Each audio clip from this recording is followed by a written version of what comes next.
Porres y la Academia de la Magistratura. Asimismo, es autor de diversos libros y artículos.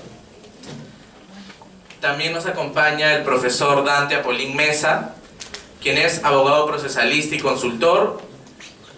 Ha sido director ejecutivo de Proceso y Justicia, revista de Derecho Procesal. Es presidente y fundador del Instituto Peruano de Estudios Procesales y actualmente es profesor en la Universidad Nacional Mayor de San Marcos y la Pontificia Universidad Católica del Perú. También nos va a acompañar en esta mesa el profesor Renzo Cavani, quien es abogado por la Universidad de Lima,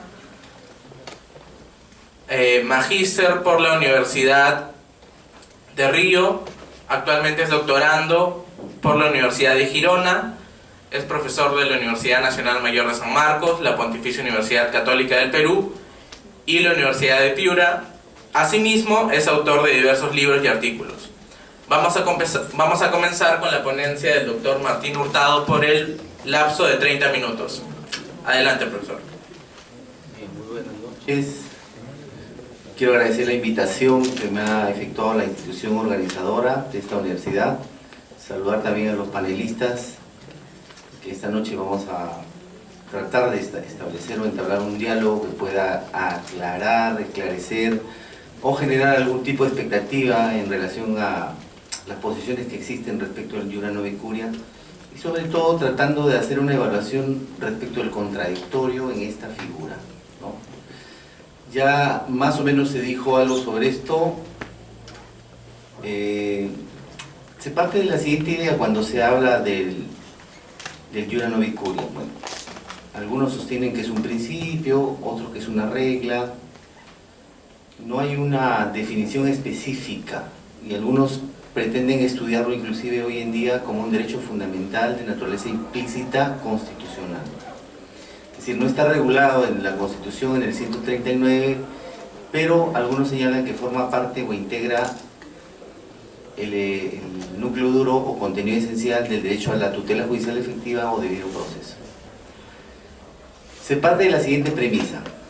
Cuando un conflicto llega al juez, el juez tiene dos tareas importantes. La de resolver el conflicto, aunque no exista una disposición normativa que lo resuelva, ¿sí? Con lo cual no puede dejar de resolver un conflicto aunque no haya una regla específica que decida qué hacer en este caso, no hay un supuesto hipotético y no hay una consecuencia en la disposición normativa que pueda decidir el caso, ¿sí? Pese a ello, el juez no puede dejar de resolver el caso. Tendrá que ver la forma, cómo lo hace para poder solucionar el caso, ¿sí?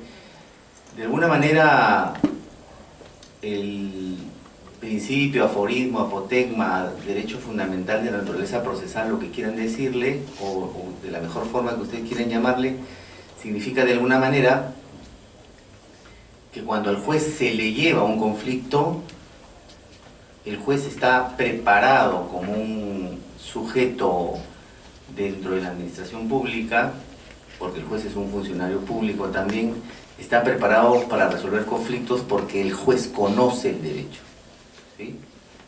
Dame los hechos que yo te daré el derecho, más o menos decían los romanos, ¿de verdad? Y en consecuencia, si al juez le proporcionan los hechos, el juez podría definir el conflicto con el derecho.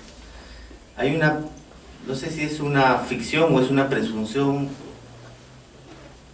la de que el juez conoce el derecho sin admitir ningún tipo de justificación. Un juez que no conozca el derecho o sea ignorante en alguna disposición normativa, aunque no haya leído nunca el peruano, es un juez que puede incurrir en responsabilidad, porque todo juez debería estar formado para conocer el derecho, pero el derecho es tan inmenso, estamos hablando del derecho normativo, ¿verdad? De las disposiciones normativas en un ordenamiento. Las disposiciones normativas en un ordenamiento son tan vastas, de gran cantidad de número, que es materialmente imposible que un juez maneje todo el derecho. Pero igual, cuando le toca un caso, tiene que hacer un análisis, una investigación de cuál podría ser la norma o disposición normativa aplicable para la solución del caso. Y las partes por ahí de alguna manera colaboran en esta tarea, porque las partes están de alguna manera obligadas a proporcionarle el instrumento normativo con el cual el juez debería solucionar el caso.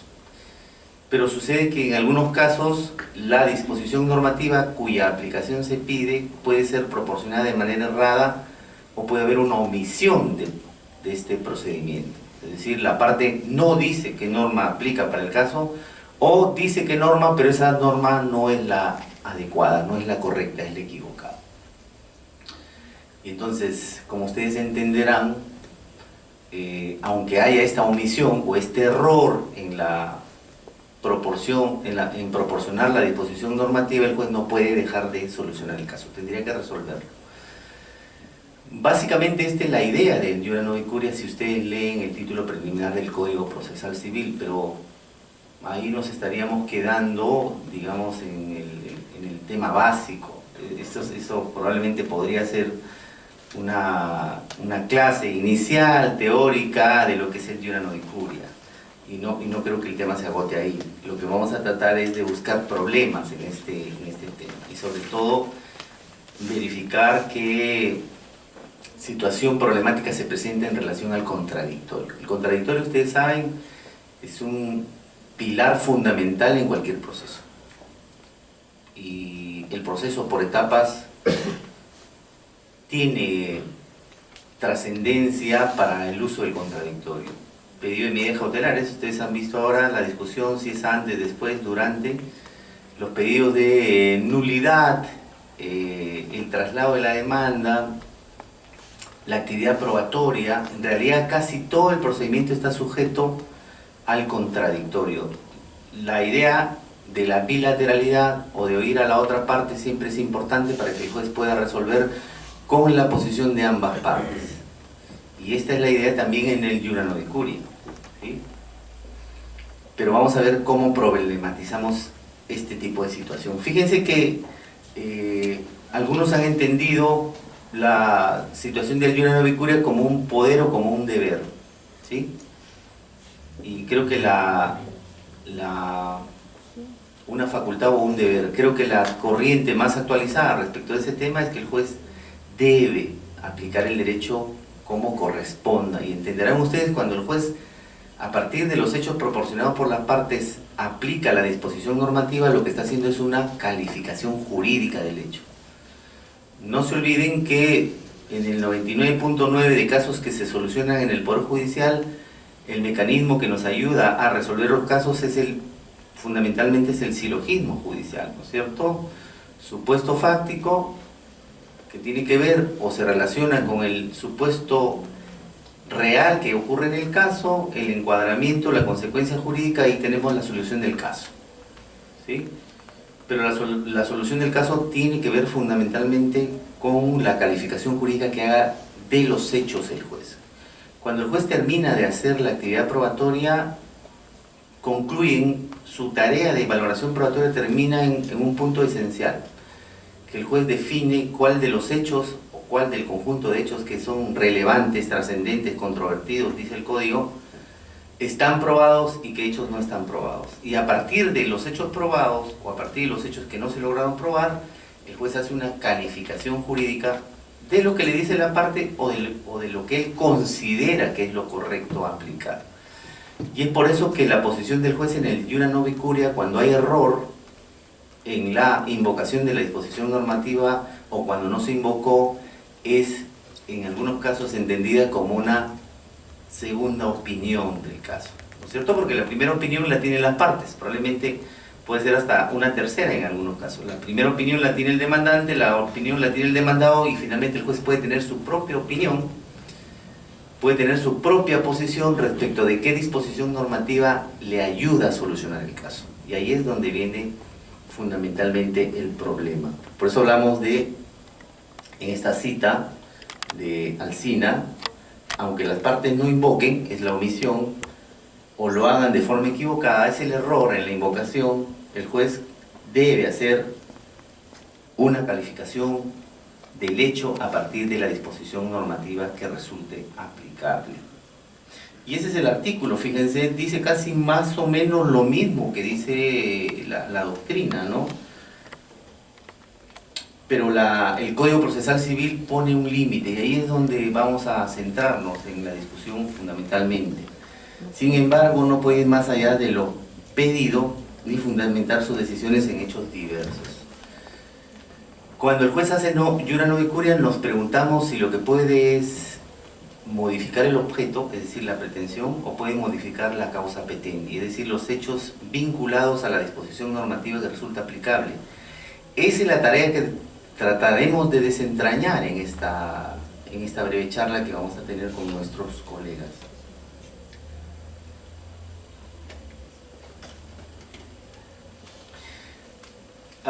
También se dice que, y veamos las diapositivas, ¿no es cierto?, se traduce en la necesidad, en una necesaria libertad. Parece que se parte de esa idea. Obviamente habíamos dicho que la calificación jurídica puede ser entendida como un deber del juez, porque debería serlo. Pero la pregunta es si el juez, cuando hace ese tipo de calificación jurídica, esa calificación jurídica queda a su libre albedrío, o si las partes deben participar de alguna manera en esta toma de decisiones para definir qué calificación jurídica es la que aplica al caso. Y ahí es donde encontramos el problema, ¿no es cierto? Y ahí es donde encontramos fundamental el problema en relación al contradictorio, ¿sí? El juez puede unilateralmente decidir qué calificación jurídica le da al caso, o el juez debe consensuar esa calificación jurídica conjuntamente con las partes. Esa es la pregunta, ¿sí? Y fíjense que esto del iura novi curia se relaciona con el derecho de defensa, con el derecho al contradictorio, con el principio de congruencia, pero también con una figura importante que no se estudia mucho. Dante Apolín, que lo tenemos acá presente, es uno de los cultores de esta figura, y creo que nos va a mostrar en detalle todo lo que sabe de esto. Es el tema de la reconducción de pretensiones o reconducción de postulaciones. Y habrá que ver si el juez, cuando en nuestro sistema hace aplicación de iura novi curia, en realidad lo que está haciendo no es suplir la omisión de la parte ni aplicar correctamente a la disposición normativa, sino que está cambiando o modificando, reconduciendo, yéndose a otro lado. Por eso es que decíamos que hay que tener mucho cuidado en esto del iura novi curia, porque en nombre del iura novi curia a veces se hacen maravillas en los procesos judiciales, y ese es el problema principal. Y se hacen maravillas en el siguiente sentido, porque se puede distorsionar, omitir o ir más allá de los hechos que fueron invocados, cuando la norma, artículo que hemos visto inicialmente, dice que lo que debe respetarse son la causa y el objeto, es decir, deben respetarse los hechos y deben respetarse la postulación de peticiones, es decir, las pretensiones. Si hay algún desvío, es decir, si el juez resuelve invocando hechos que no fueron alegados por las partes, ya tenemos un problema. Pero lo más grave es que el juez termine resolviendo una pretensión que nunca fue postulada. Y ojo, aquí hay un tema central. Pretensión que se resuelve y que no fue postulada es pretensión que no se ha discutido nunca. Y ahí tenemos otro problema en cuanto a la figura del contradictorio, ¿cierto? Se estaría resolviendo el caso, como dicen algunos autores, resolviendo el caso con soluciones que el juez saca debajo la manga, no están postuladas en el expediente. Y he traído una serie de casos para que ustedes vean. La jurisprudencia ayuda mucho en esto. La jurisprudencia ayuda mucho en esto, y bueno, la tarea de juez también ayuda en esto, porque esto lo vemos casi todos los días y de alguna manera nos da oxígeno para una charla como esta, casuísticamente hablando, ¿sí? Fíjense, para ir entrando en materia, en relación a los casos, para ir entrando en materia, fíjense, ¿ustedes creen que si la parte postuló una pretensión de nulidad, el juez o la sala pueden terminar resolviendo una pretensión de anulabilidad? Ese es uno de los casos, ¿no es cierto? Se postula una nulidad de acto jurídico por una causal X, pero la sala dice improcedente la demanda porque lo que debiste demandar es una anulabilidad y no una nulidad. Y por ahí se despliega la causal de improcedencia, falta de relación o conexión entre los hechos y el petitorio, ¿cierto? Y en algunos casos se podría decir que si el juez consideraba que se había demandado mal, y ahí es donde viene la reconducción, fíjense, se postula una pretensión y se puede terminar discutiendo o resolviendo otra. Y la idea de la reconducción de pretensiones, que yo creo que es viable en un sistema, pero es viable en tanto y en cuanto las partes tengan la oportunidad de ejercer el contradictorio. Es decir, si al juez le postulan la nulidad del acto jurídico, pero se da cuenta que lo que se debió postular es la anulabilidad y no la nulidad, claro, es fácil decir improcedente la demanda por falta de conexión entre los hechos y el petitorio, es sencillo. ¿Se imaginan ustedes un proceso que dura 10, 12 o 15 años, que al final le digan al litigante que se equivocó en postular la pretensión porque no era la adecuada sino era otra? ¿Por qué no hacer viable la reconducción de postulación de las peticiones o reconducción de las pretensiones si hay posibilidades de hacer el contradictorio, si hay posibilidad de que las partes se puedan defender?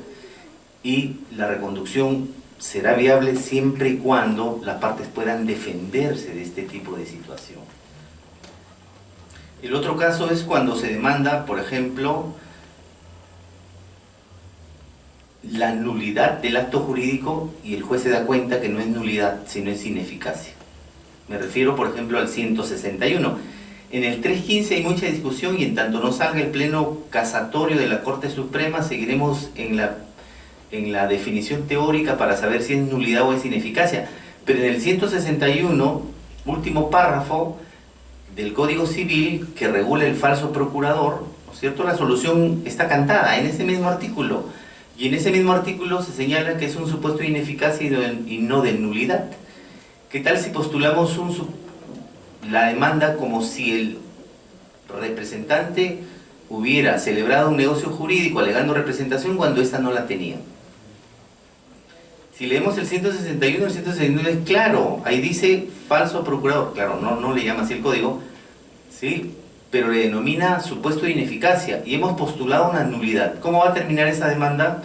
Esa demanda va a terminar improcedente, ¿no es cierto? Si yo leo y si yo como juez hago una calificación jurídica de ese hecho, la respuesta va a ser negativa en relación a lo que me postularon y a la inversa ocurriría igual. Esto es lo que viene ocurriendo en todos los procesos del artículo 315. Algunos abogados postulan la nulidad y los juzgados le dicen que es ineficacia. Y los que postulan ineficacia, los jueces le dicen que es nulidad. Y entonces terminamos con una inseguridad jurídica tremenda. ¿Sí? Algunos me dirán, oiga, ¿y por qué no usa la acumulación? Pues, que use la acumulación subordinada. Para que el juez no lo friegue, postule las dos pretensiones, la nulidad como principal y la ineficacia como subordinada. Al final el juez se va a pronunciar sobre ambas. ¿Sí? Podría ser esa la solución, pero no estamos para hacer del proceso una herramienta que sirva para el cálculo, de ver que al final qué me sale. Yo debo estar seguro que es lo que demando, ¿es verdad? Es lo que sucede también cuando se demanda la reivindicación y en ese mismo proceso el juez termina resolviendo un mejor derecho de propiedad. ¿Sí? El demandante postula la reivindicación, el demandado cuando contesta la demanda dice, oye, tú eres propietario, pero yo también soy propietario. Y entonces lo que corresponde ahora es discutir quién es el mejor propietario. Y la sala o el juzgado terminan decidiendo quién es el mejor propietario. Y la pregunta es cuándo se postuló la pretensión de mejor derecho. Claro, algunos pueden decir, claro, pues por economía y celeridad procesal y además porque el sistema jurídico en el que vivimos, el sistema civil, no permite que dos personas o varias personas, salvo en la copropiedad, sean propietarias de un mismo bien.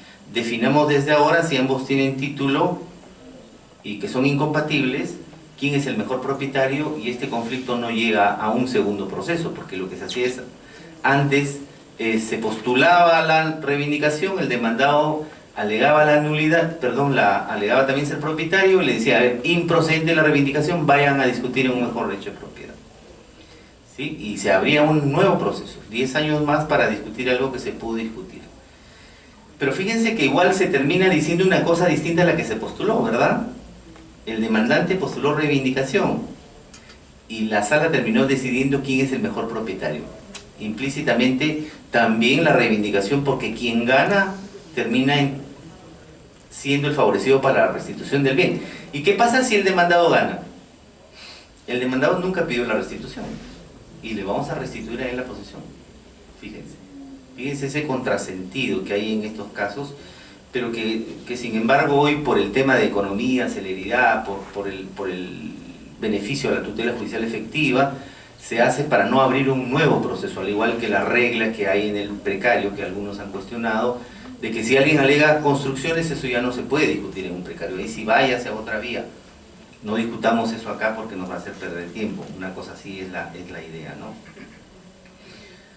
O es la situación que se presenta cuando se demanda la nulidad de acto jurídico o el divorcio. Las causales de divorcio y las causales de nulidad son variadas y son dispersas. Y a veces yo puedo elegir una causal. Por un mismo hecho puedo elegir una o varias causales.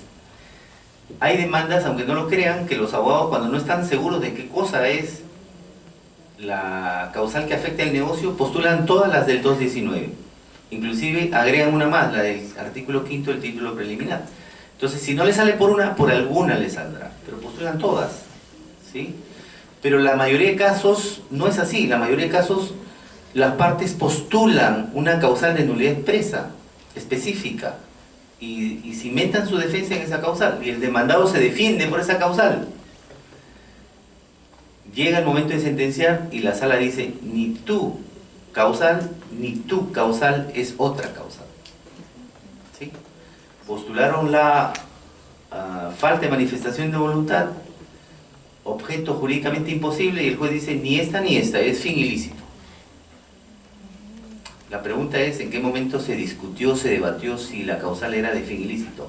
Y la otra pregunta es: si en el camino yo podría reconducir la pretensión para resolver correctamente ese conflicto y decir: señores, contradictorio, lo citamos a una audiencia, las posturas respecto de los hechos y la calificación jurídica que han hecho ustedes de este hecho es falta de manifestación y objeto jurídicamente imposible. Yo tengo una tercera posición, no es ni esta ni esta.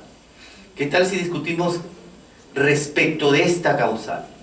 Y tienen ustedes un plazo adicional para postular sus defensas en relación a esta nueva posición.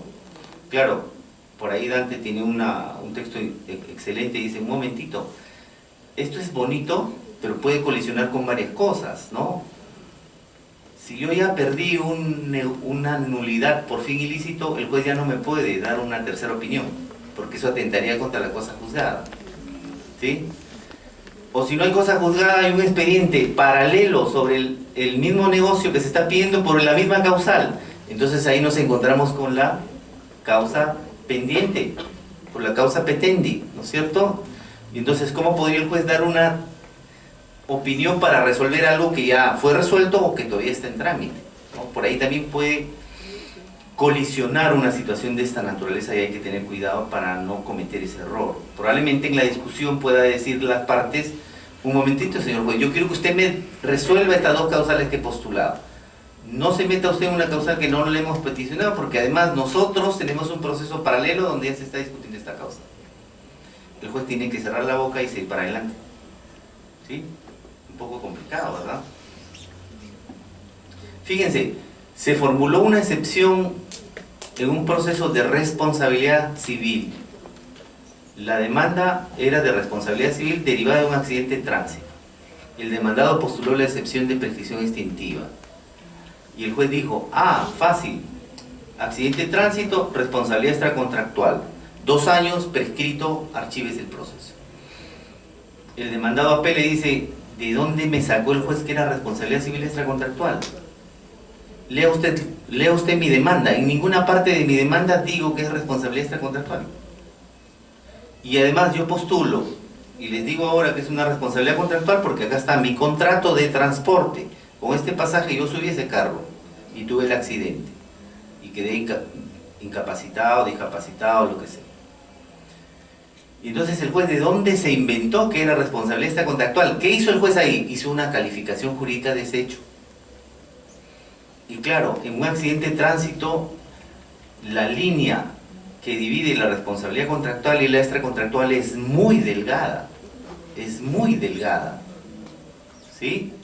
Porque obviamente hay un contrato de transporte, pero también hay un accidente de tránsito que probablemente no se haya generado por incumplimiento o inejecución de obligaciones, sino por otros hechos. Pero en fin, y entonces, ¿qué hizo el juez ahí? Probablemente hizo una calificación jurídica a partir de esos hechos, pero que las partes tuvieron, la parte que perdió sobre todo, tuvo que cuestionarla y decir, ¿de dónde me sacaste tú esa calificación? Si en ninguna parte de mi demanda yo había postulado la pretensión de responsabilidad civil extracontractual. Fíjense que yo les he traído una sentencia interesante. Esta es una casación. Me voy a permitir leer para que ustedes vean que más o menos lo que estamos diciendo tiene asidero en las jurisprudencias, y sobre todo con respecto al contradictorio, porque esto no se dice mucho en las sentencias. Esta es una sentencia de qué año, a ver,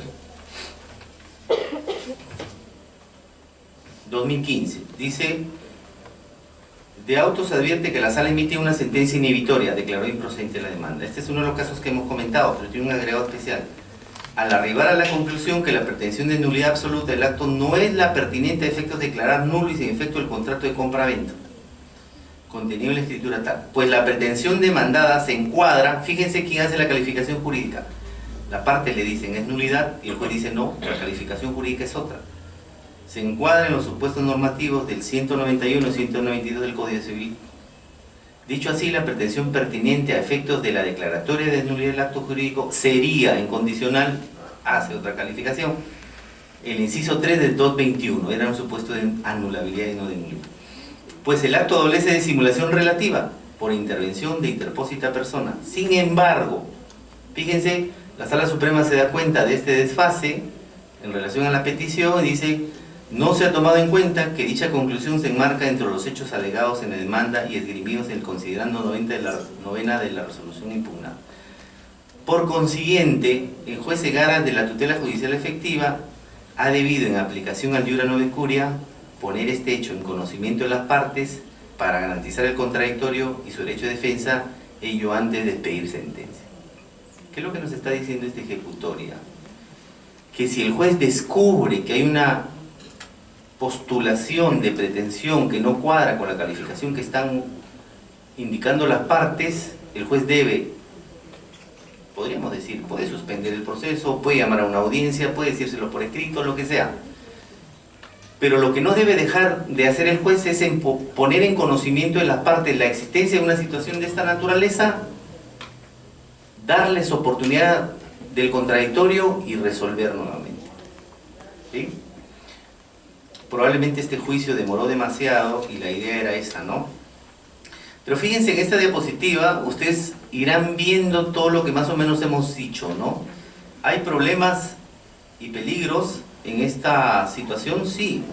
Ahí postulamos la indefensión de las partes, la afectación al debido proceso y probablemente también a la tutela judicial efectiva. Y el juez tiene límites también para poder aplicar este tipo de principio regla, como es el iura nove curia. Por ejemplo, el juez no puede modificar de ninguna manera los hechos. Hay pretensiones que pueden tener un hecho común, como por ejemplo el divorcio puede tener varias causales por un hecho común, ¿sí? El divorcio por adulterio y el divorcio por conducta deshonrosa normalmente están cimentados en un hecho común, ¿sí? Y en consecuencia, a veces si es un hecho común, probablemente se pueda señalar que se trata de una sola pretensión, cuando en realidad son dos pretensiones autónomas. Un mismo hecho genera el adulterio y un mismo hecho genera la conducta deshonrosa. Veamos cuál de las dos aparece probada para resolverla, ¿sí? Habrá que ver eso. Pero lo que no puede hacer el juez es desconocer los hechos que alegaron las partes y que lograron probarse para luego hacer la calificación jurídica que corresponda. Y tampoco lo que puede hacer el juez es modificar la pretensión. Pero ahí viene el tema de la reconducción de pretensiones, ¿verdad? El juez no puede modificar la pretensión y a partir de un hecho generar una pretensión que no fue postulada, porque eso sí afecta el debido proceso. Eso sí afecta el contradictorio. El juez no puede sacar de la galera una pretensión que no fue discutida y resolver una pretensión distinta a la que fue postulada. Esto en teoría sería una sentencia nula. No podría sobrevivir una sentencia que tiene una situación de esta naturaleza. Y es por eso que si ustedes en algún momento hacen un análisis del Iura Nova Incuria, van a tener bastante presente que lo que hay que cuidar mucho es no afectar el principio de congruencia y respetar el contradictorio. Y por eso que yo postulaba estas preguntas, probablemente en la discusión con los panelistas podamos dar respuesta a alguna de estas preguntas. ¿La aplicación del principio de una nova incuria le permite al juez modificar los hechos o el petitorio? Yo creo que no. Digamos, la respuesta a priori de esta pregunta es negativa. Los hechos solo los proporcionan las partes. La causa petendi está integrada por hechos que se condicen con el supuesto de hecho de la disposición normativa que se aplica buscando una consecuencia jurídica, ¿sí? No se trata de cualquier hecho, no se trata de un hecho secundario, periférico, accesorio. Normalmente se trata de hechos constitutivos, de hechos que se ven reflejados en la disposición normativa que se va a aplicar. Y eso hay que tener mucho cuidado, porque a veces se piensa que cualquier hecho es el que sustenta la causa petendi. La causa petendi se refiere fundamentalmente a hechos de naturaleza jurídica, ¿sí? Y es posible el uso de la técnica procesal denominada reconducción de pretensiones. Según mi opinión, sí, si se tiene en cuenta la posibilidad de un adecuado contradictorio, que el juez dialogue con las partes cuando hace una calificación jurídica distinta a la que postularon las partes, cuando la respuesta en cuanto al marco normativo, según la opinión del juez, es diferente a la que tienen las partes. Si el juez hace una pausa en el proceso y concede la posibilidad del contradictorio a las partes, probablemente pueda resolver de manera más adecuada el conflicto. Probablemente terminemos resolviendo una pretensión distinta a la que postularon a las partes. Eso creo que no es importante si las partes tienen el derecho a defenderse sobre esta nueva postura que tiene el juez en relación a la calificación jurídica. No va por una rescisión. Postularon mal, pues la pretensión es una resolución, ¿sí? No es una nulidad, es una ineficacia, o a la inversa, ¿sí? El juez lo que quiere hacer es reconducir la pretensión, pero no la debe reconducir de manera autoritaria, de manera unilateral. Creo que sí se puede hacer si se hace de manera consensuada con las partes. Pero aún así la reconducción tiene límites que hemos señalado. La cosa juzgada, la causa petendi o cualquier otra situación que pueda generar un problema de esta naturaleza. Y fíjense que esto aparece en las ideas de la doctrina, pero también aparece en el derecho comparado. 3 disposiciones normativas de naturaleza procesal resuelven este tema: la alemana, la francesa y la portuguesa, el Código Procesal portugués. Fíjense qué dice ahí la disposición. El juez, cuando tiene una nueva opinión respecto de la calificación jurídica, no puede resolver el caso con esa nueva posición jurídica si es que no le dio oportunidad de contradictorio a las partes. Es clarísima la norma, ¿no es cierto? Es subrayado y he puesto en negrita. No podrá fundar su decisión en fundamentos de derecho apreciados de oficio, es la calificación que hace el juez cuando se le invocaron mal o hubo un error en la invocación, sin haber invitado previamente a las partes a exponer sus observaciones. Bueno, eso dice el Código francés. Y fíjense que se refiere en el primer párrafo al principio de contradicción. Es decir, el elemento justificante de resolver con una nueva calificación, que es una tercera posición que hay en el proceso, tiene que hacerse siempre respetando el contradictorio, y casi lo mismo dice la disposición portuguesa, ¿sí? El juez debe observar y hacer cumplir a lo largo de todo el proceso el principio de contradicción. Dijimos que el principio de contradicción está presente casi en todos los momentos del proceso. y así como aquellas que puede resolver de oficio sin que la parte haya tenido la posibilidad de pronunciarse al respecto. Cuando el juez escucha o cuando el juez recibe la posición de la parte, lo que está haciendo es cumplir con el contradictorio. Claro, se ha discutido en las medidas cautelares en qué momento, si se hace antes, se hace después o se hace durante. Obviamente, en el tema del iura nove curia, el contradictorio debe hacerse necesariamente antes de emitir pronunciamiento.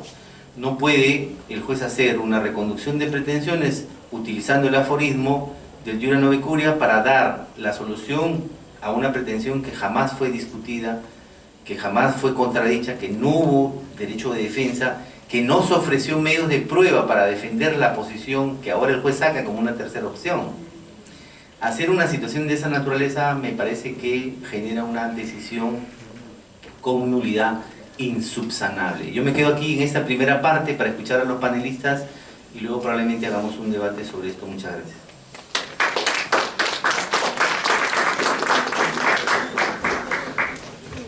Muchas gracias al profesor Martín Hurtado. A continuación, por el tiempo de 12 minutos.